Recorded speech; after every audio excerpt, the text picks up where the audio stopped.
नमस्कार, आप देख रहे हैं 4 PM और मैं हूं आपके साथ निधि तिवारी। सीजीआई चंद्रचूड़ वो अक्सर ट्रोलर्स के निशाने पर रहते हैं। खुद को राष्ट्रभक्त बताने वाले हजारों ट्रोलर्स सीजीआई चंद्रचूड़ को ट्रोल करते रहते हैं, उन्हें गालियां देते हैं, कई तरह की विवादित टिप्पणियां करते रहते हैं, हर तरह की मर्यादाएं लांघते हैं, यहाँ तक कि उनकी बेटियों को भी निशाने पर लिया जाता है। अब याद होगा आपको, जिस दिन मणिपुर का वो शर्मसार करने वाला वीडियो वायरल हुआ था, तो सीजीआई चंद्रचूड़ काफी नाराज हुए थे और कहा था कि मणिपुर की घटना बर्दाश्त के बाहर है और बहुत ही सख्त लहजे में उन्होंने सरकार को कहा था कि सरकार इस पर जल्द कार्रवाई करे वरना हम करेंगे। और इसके बाद से ही सीजीआई चंद्रचूड़ लगातार ट्रोलर्स के निशाने पर आ गए। ट्विटर पर उनको लेकर कितनी अभद्र भाषा का प्रयोग किया जाने लगा, यहाँ तक कि सुप्रीम कोर्ट को सुप्रीम कोठा तक कहा जा रहा है। आप सोचिए, कोई एक शख्स जिसने संविधान को बचाने के लिए ऐतिहासिक फैसले लिए हैं, उनको लेकर इस तरह की भाषा का प्रयोग किया जा रहा है, उन्हें गालियां दी जा रही हैं। बाढ़ आ गई है ट्रोलर्स की जो सीजीआई पर इस तरह की टिप्पणियां कर रहे हैं। लेकिन अब इस मामले में गिरफ्तारी भी हुई है। जी हाँ, दरअसल जस्टिस डीवाई चंद्रचूड़ पर टिप्पणी करने वाले एक लेखक को तमिलनाडु पुलिस ने गिरफ्तार कर लिया है। एक वकील की शिकायत पर लेखक बद्री शेषाद्री को गिरफ्तार किया गया है। खबर देखिए, खबर की हेडिंग है, सीजीआई और सुप्रीम कोर्ट पर टिप्पणी पड़ी भारी, लेखक बद्री शेषाद्री को तमिलनाडु पुलिस ने किया गिरफ्तार। तो लेखक को गिरफ्तार कर लिया गया है, तमिलनाडु से ही तमिलनाडु पुलिस ने गिरफ्तार किया है। आगे देखिए, खबर में लिखा है, तमिलनाडु पुलिस ने शनिवार 29 जुलाई को लेखक और ब्लॉगर बद्री शेषाद्री को एक यूट्यूब चैनल को दिए इंटरव्यू के दौरान मणिपुर हिंसा को लेकर न्यायपालिका के खिलाफ कथित टिप्पणियों के लिए गिरफ्तार किया। शेषाद्री पर आरोप है कि उन्होंने सीजीआई डीवाई चंद्रचूड़ पर भी टिप्पणी की है। पुलिस के मुताबिक शेषाद्री के खिलाफ भारतीय दंड संहिता आईपीसी की धारा 153, दंगे भड़काने के इरादे से उकसाना, 153A1, समूहों के बीच शब्दों के जरिए शत्रुता को बढ़ावा देना और 505(1)B, जनता में भय पैदा करना, इसके तहत मामला दर्ज किया गया है। शिकायत में क्या कहा गया है कि अधिवक्ता कवियरासु की शिकायत के आधार पर पेरम्बलूर जिले की पुलिस ने शनिवार सुबह शेषाद्री को गिरफ्तार किया।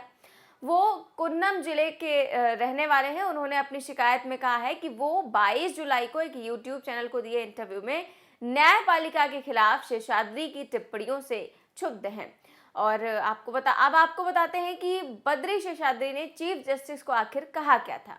तो बद्री शेषाद्री ने इंटरव्यू में मणिपुर को लेकर कहा था कि सुप्रीम कोर्ट ने कहा है कि अगर आप यानी कि सरकार कुछ नहीं कर सकते तो हम यानी कोर्ट करेंगे। आइए उन्हें सीजीआई को बंदूक दे दे और उन्हें वहां भेज दे, देखते हैं क्या वो शांति बहाल कर पाते हैं। तो उन्होंने इस तरह की टिप्पणी की कि उनको बंदूक दे देते हैं सीजीआई को और देखते हैं कि वो वहां शांति बहाल कर पाते हैं कि नहीं। सोचिए, वो आदमी जो पढ़ा लिखा लेखक है, खुद को बहुत बड़ा विद्वान बताता है और अच्छा खासा लेखक है, वो इस तरह की बातें कर रहा है चीफ जस्टिस को लेकर। फिलहाल पुलिस ने इन्हें गिरफ्तार कर लिया है, लेकिन उससे भी बड़ी खबर ये है कि बीजेपी इसका विरोध कर रही है। जी हाँ, बीजेपी के प्रदेश अध्यक्ष अन्नामलाई ने इस गिरफ्तारी का विरोध किया है ट्वीट के जरिए भी, और कहा भी है कि और इसकी कड़ी निंदा की है। यानी कि एक आदमी जो देश की सबसे बड़ी अदालत के सबसे बड़े जज को लेकर इस तरह की टिप्पणी कर रहा है, उसकी गिरफ्तारी की निंदा कौन कर रहा है? बीजेपी के प्रदेश अध्यक्ष। अब हम तो समझ ही रहे हैं कि ये सो कॉल्ड ट्रोलर्स जो जस्टिस डीवाई चंद्रचूड़ को हमेशा निशाने पर लेते रहते हैं, आखिर उनको किसकी शह बल रही है? दरअसल सीजीआई चंद्रचूड़ कई ऐसे फैसले ले चुके हैं जो सरकार को रास नहीं आते हैं और इसी के बाद वो ट्रोलर्स के निशाने पर आते हैं। आपको मैंने वो खबर भी दिखाई थी कि आने वाले दिनों में सुप्रीम कोर्ट में कुछ बड़े केसेस की सुनवाई भी होगी, जिनके फैसले देश की मौजूदा राजनीति को सीधे सीधे बदलने का काम करेंगे, क्योंकि उन सभी फैसलों की सुनवाई जस्टिस डीवाई चंद्रचूड़ करेंगे। देश के मुख्य न्यायाधीश डीवाई चंद्रचूड़ अभिव्यक्ति की स्वतंत्रता के पैरोकार माने जाते हैं और यही वजह है कि वो देश की सरकार भी उनके फैसलों से जो है खासा परेशान भी रहती है, क्योंकि वो कई ऐसे फैसले दे चुके हैं कई बार, और अगले कुछ हफ्तों में भी कई अहम मामलों की सुनवाई होनी है, चाहे वो राहुल गांधी के केस की सुनवाई हो, चाहे वो महाराष्ट्र वाला मामला हो, चाहे दिल्ली अध्यादेश का मामला हो, चाहे 370 का मामला हो, ये सभी मामले सीधे सीधे देश की राजनीति पर तो असर डालेंगे ही, साथ ही मोदी सरकार के लिए बड़ी परेशानी भी खड़ी कर सकते हैं। और जाहिर है कि सीजेआई अपने फैसलों के बाद ही ट्रोलर्स के निशाने पर आ जाते हैं। ट्रोल करिए, अपनी बात रखिए, लेकिन उन्हें गालियां देना, उनकी पत्नी, उनके बच्चों तक आ जाना कहां तक सही है। न्यूज लॉन्ड्री की रिपोर्ट देखिए, इसमें लिखा है कि 1 जनवरी से लेकर अप्रैल तक यानी कि 4 महीने में 7,53,848 ट्वीट सीजीआई के खिलाफ किए गए।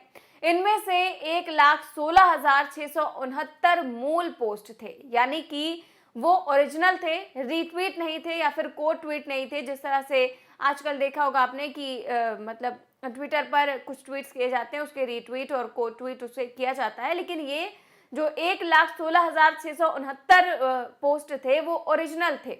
और ये सिर्फ 4 महीनों का आंकड़ा है, उसके पहले और बाद में तो और भी होंगे। कुछ लोग तो नीचता की हद पार कर देते हैं और उनकी बेटियों तक को टिप्पणी उन पर की जाती है कि ये चंद्रचूड़ के कर्मों का फल है कि उनकी बेटियां ऐसी हैं। जबकि सच्चाई ये है कि सीजीआई ने खुद उन्हें गोद लिया है, जो उनकी दिव्यांग बेटियां हैं। और इस फैसले पे तो उनकी तारीफ करनी चाहिए लेकिन उनकी नीचता की हद पार करते हुए उन्हें इस बात को लेकर भी न जाने क्या क्या कहा जाता है। खैर, इस तरह की तो तमाम ट्वीट्स हैं और ये चिंता की बात है कि सीजीआई को निशाने पर रखना, उनके परिवार को निशाने पर लेना, उनको गालियां देना। आपको उनके फैसले पसंद नहीं आते हैं तो सवाल उठाइए, लेकिन उनको गाली देना कहां तक सही है? उनके परिवार पर इस तरह की टिप्पणी करना ये बेहद बहुत ही खराब बात है। फिलहाल अभी एक शख्स की गिरफ्तारी हुई है और अगर ऐसे ही आगे भी गिरफ्तारियां हुई तो संभव है कि कुछ तो लगाम लगेगी इस तरह के ट्रोलर्स पर।